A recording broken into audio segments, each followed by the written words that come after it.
ఈ రోజు మనం చూస్తే మొన్న ఒక 11 మందిని మార్చాడు, నిన్న ఒక 27 మందిని మార్చాడు, మొత్తం 38 మందిని మార్చానంటున్నాడు, వేశానంటున్నాడు. దీంట్లో ఎవరు వీళ్ళంతా?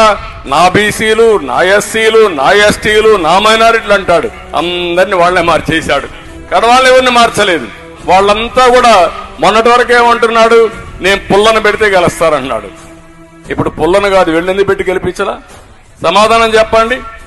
అంటే ఇవన్నీ కూడా మనం చూస్తామంటే ఓసారి అనిపిస్తుంది, ఒక అవగాహన లేని వ్యక్తి, రాజకీయాలను పూర్తిగా అపవిత్రం చేసిన వ్యక్తి, రాజకీయాలను అపహాసం చేసే వ్యక్తి, మంచి చెడుకు వ్యత్యాసం తెలియని వ్యక్తి.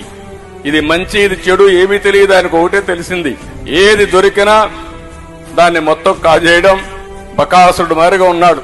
అక్కడి నుంచి ఎవరైనా మాట్లాడితే వాళ్ళ మీద కేసులు పెట్టేయడం. ఇప్పుడు కూడా మీరు చూస్తున్నారు, ఇప్పుడు కూడా కేసులు పెట్టేస్తున్నారు. ఇది తప్ప ఏమీ తెలియని వ్యక్తి ఈ వ్యక్తి.